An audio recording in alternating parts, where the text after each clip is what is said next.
Assalamualaikum warahmatullahi wabarakatuh. Untuk pertemuan kali ini akan belajar tentang tata cara pengurusan jenazah. Submateri kewajiban umat Islam terhadap jenazah. Materi kelas 11. Kematian adalah suatu yang pasti dan kita harus bersedia menghadapinya karena merupakan titik permulaan kepada penghidupan yang kekal abadi. Hanya mukmin yang dipanggil menghadap Tuhannya dengan hati bersih memperoleh kejayaan. Menguruskan jenazah adalah merupakan perkara yang tidak boleh kita elakkan begitu saja. Hukumnya fardu kifayah. Dengan adanya sebagian umat Islam yang mengetahuinya, akan selesailah tanggung jawab itu. 5 kewajiban sesama muslim. Kewajiban seorang muslim kepada muslim yang lain ada 5 hal. 1. Menjawab salam. 2. Menjenguk orang sakit. 3. Mengiring jenazah. 4. Menjawab panggilan atau hadir dalam undangan. 5. Mendoakan orang yang bersin. Hadis riwayat Ibnu Majah. Dalil kematian. Marilah kita baca Quran surat Ali Imran ayat 185 berikut secara bersama-sama.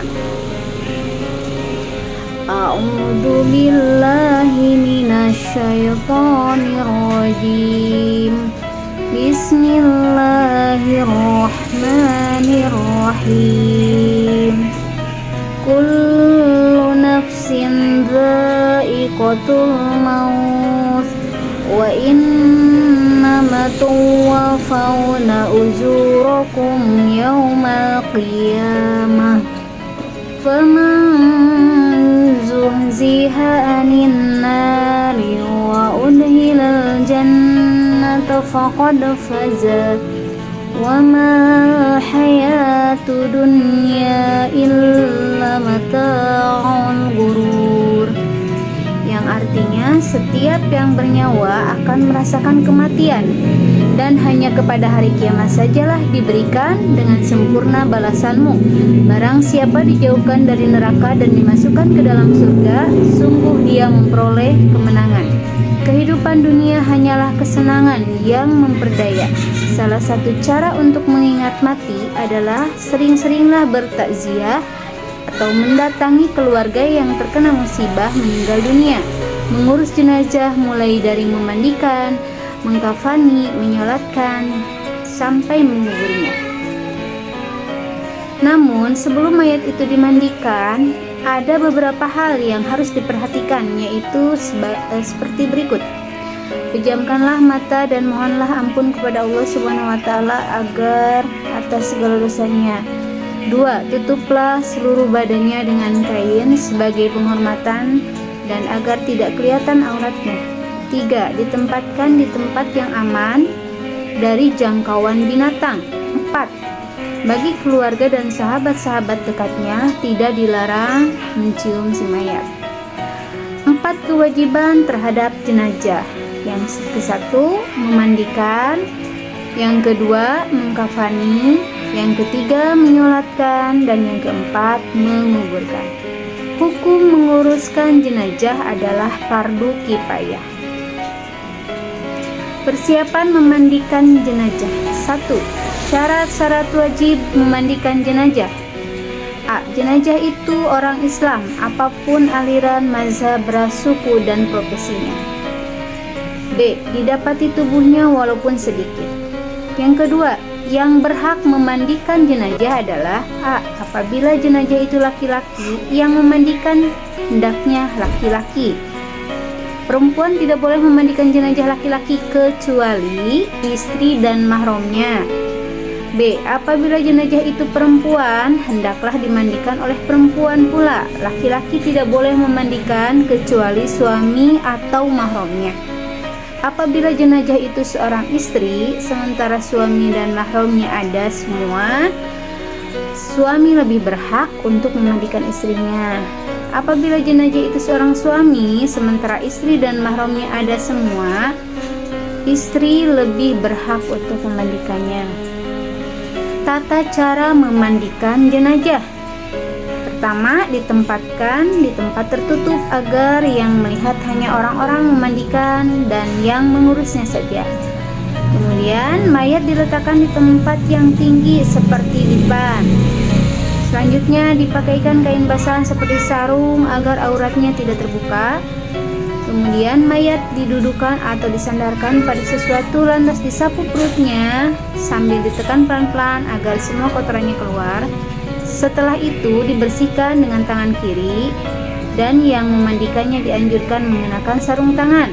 Dalam hal ini boleh memakai wangi-wangian agar tidak terganggu bau kotoran si jenazah atau si mayat. Selanjutnya, setelah itu hendaklah mengganti sarung tangan untuk membersihkan mulut dan gigi si mayat. Lalu membersihkan semua kotoran dan najis. Mewudukan, setelah itu membasuh seluruh badannya. Disunahkan membasuh 3-5 kali. Nah, selanjutnya adapun peralatan dan persiapan dalam memandikan jenazah. Pertama, tempat mandi atau bilik tabir, pelindung tabir itu. Kemudian siapkan juga kain basahan, kain sugi atau kain sugi ya. Kemudian siapkan sabun, air cendana atau air mawar ya, bisa juga air kapur barus. Kemudian air daun bidara, sarung tangan untuk penceboknya atau ada seperti gayung ya, minyak wangi dan juga handuk. Nah, berikut adalah contoh-contohnya. Ada kapur barus yang seperti itu ya, kamper istilahnya ya. Kemudian ada air mawar, ada minyak wanginya, ada juga sabunnya. Nah, cara memandikan jenazah. Jenazah ditempatkan di tempat yang terlindung ya. Kemudian memulai dengan basmalah. Jenazah diberikan kain basahan untuk menutup aurat, membersihkan kotoran dan najis. Diangkat agak didudukan sedikit, kemudian perutnya disapu atau diurut ya supaya kotorannya keluar. Kemudian kotoran pada kuku, mulut, gigi, telinga juga dibersihkan. Menyiramkan air ke seluruh tubuh, diwudukan dan terakhir disiram oleh air yang dicampur kapur barus atau daun bidara wewangian yang berbau harum. Keringkan dengan kain atau dengan handuk. Nah, contohnya seperti ini ya, ketika untuk memandikan jenazah di tempat yang terlindung atau tidak bisa dilihat oleh semua orang, dengan membacakan niat untuk mandi jenazah. Untuk jenazah laki-laki niatnya yaitu nawaitul ghusli lihadzal mayyit lillahi ta'ala. Sahaja aku memandikan jenazah laki-laki karena Allah Ta'ala. Adapun yang kedua yaitu niat untuk jenazah perempuan. Nawaitul ghusli lihadzihil mayyiti lillahi ta'ala. Sahaja aku memandikan jenazah perempuan karena Allah Ta'ala. Nah, berikut ini contoh-contoh ketika memandikan jenazah ya. Jenazahnya didudukan untuk mengeluarkan kotoran, dibantu oleh yang memandikan. Kemudian istri boleh memandikan suami dan sebaliknya suami boleh memandikan istrinya, dan mewudukan jenazah terakhirnya ya. Nah, mandi jenazah. 1. Islam mementingkan kebersihan. 2. Menghormati manusia. 3. Menghadapi Allah harus dalam keadaan bersih dan suci. Selanjutnya adalah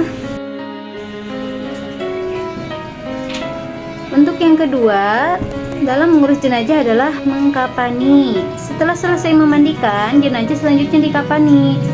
Pembelian kain kapan diambil dari uang si mayat sendiri. Apabila tidak ada ataupun tidak mampu, boleh diambilkan dari kas masjid atau kas RT, kas RW atau yang lainnya secara sah. Kain kapan paling tidak 1 lapis. Sebaiknya 3 lapis bagi mayat laki-laki dan 5 lapis bagi mayat perempuan. Setiap 1 lapis diantaranya merupakan kain basahan Abu Salamah radhiyallahu anhu menceritakan bahwa ia pernah bertanya kepada Aisyah radhiyallahu anhu, berapa lapis kain kafan Rasulullah SAW? 3 lapis kain putih, jawab Aisyah. Hadis riwayat Muslim. Cara mengkafani jenazah. Pertama, hendaklah disediakan tali pengikat sebanyak 3 atau 5 utas yang diletakkan di bawah kain kafan. Yang kedua, hendaklah disediakan 3 lembar perempuan, yaitu 5 lembar kain kafan dibentangkan dengan disusun kain yang paling lebar diletakkan di bawah. Setiap lembar disapu dengan wangi-wangian atau minyak wangi yang tidak mengandung alkohol. Ketiga, hendaklah disediakan kapas yang disapu dengan wangi-wangian dan kayu cendana yang digunakan untuk menutup anggota tubuh tertentu. Keempat, angkatlah mayat tersebut dan dengan berhati-hati, kemudian baringkan di atas kain kafan yang sudah dibentangkan. Kelima, tutuplah jenazah itu dengan kapas yang telah disediakan pada bagian-bagian yang telah disebutkan di atas. Keenam, hendaklah kain kafan tersebut diselimutkan atau ditutupkan dari lembar yang paling atas sampai lembar yang paling bawah. Kemudian ikatlah dengan tali dari kain yang telah disediakan sebanyak 3 atau 5 ikatan. Semua tali pengikat mayat hendaklah disimpul hidup di sebelah kiri. Yang ketiga, dalam proses menguruskan jenazah itu adalah menyolati. Nah, berikut ini adalah contoh ketika menyolatkan jenazah. Sholat jenazah adalah sholat yang dilakukan oleh orang-orang hidup kepada orang yang mati. Syarat-syarat sholat jenazah: 1. Jenazah telah dimandikan. 2. Jenazah telah dikafankan. 3. Menghadap ke kiblat. 4. Jenazah berada di hadapan orang yang sholat. Rukun sholat jenazah: 1. Niat. 2. Berdiri bagi yang mampu. 3. 4 kali dalam takbir, ya. 4. Membaca surat Al-Fatihah bagi takbir pertama, kemudian bersolawat ke atas Nabi selepas takbir kedua, mendoakan mayat selepas takbir ketiga dan keempat, dan terakhir adalah memberikan salam selepas takbir keempat. Nah, bacaan dalam salat jenazah, ya, ini berikut bacaannya. Lafaznya salat jenazah untuk laki-laki: usolli ala hadzal mayyiti arba'a takbiratin fardhu kifayati ma'muman lillahi ta'ala. Jika jenazahnya perempuan, maka lafaznya salat jenazah perempuan adalah usolli ala hadzihil mayyitati arba'a takbiratin fardhu kifayati ma'muman lillahi ta'ala. Takbir ke-1, takbir ke-1 yaitu membaca surat Al-Fatihah. Lalu setelah selesai Al-Fatihah, takbir kedua, yaitu setelah takbir membaca sholawat Nabi, ya. Sholawat Nabi boleh yang panjang, boleh yang pendek. Kemudian setelah sholawat Nabi membaca takbir, yaitu takbir ketiga, dan membaca doa jenazah pada takbir ketiga. Allahumma gfir lahu warhamhu wa'afihi wa'fu anhu wa akrim nuzulahu wa wasi' madkhalahu wa ghsilhu bil ma'i was salji wal baradi wa naqihi minal khataaya kama yunqas thawbul abyadu minad danas wabdilhu daran khairan min darihi wa ahlan khairan min ahlihi wa zawjan khairan min zawjihi wa adhilhu jannata wa'idhu min adzabil qabri aw min adzabin nar. Jika jenazahnya perempuan, maka jadi ha, ya Allah maghfirlah, jadi hu-nya diganti dengan ha sampai selesai. Dan takbir keempat yaitu membaca setelah takbir keempat membaca doa lagi, itu doa jenazah: Allahumma la tahrimna ajrahu wa la taftina ba'dahu waghfir lana wa lahu. Nah, setelah itu selesai, itu baru mengucapkan salam, ya, assalamualaikum ke kanan dan assalamualaikum ke kiri. Selanjutnya yaitu kedudukan imam ketika sholat jenazah. Nah, seperti dicontohkan di gambar tersebut, ya. Jika mayatnya laki-laki, jenazah berada di depan imam. Imam menghadap ke kepala jenazah. Jadi kepala jenazah posisi si imam itu searah dengan kepala jenazah jika itu jenazahnya laki-laki. Nah, seperti di contoh itu. Tetapi jika kedudukan imam sholat dan sholat jenazahnya adalah perempuan, maka berhadapan dengan pinggang atau perutnya ya, perut rahim.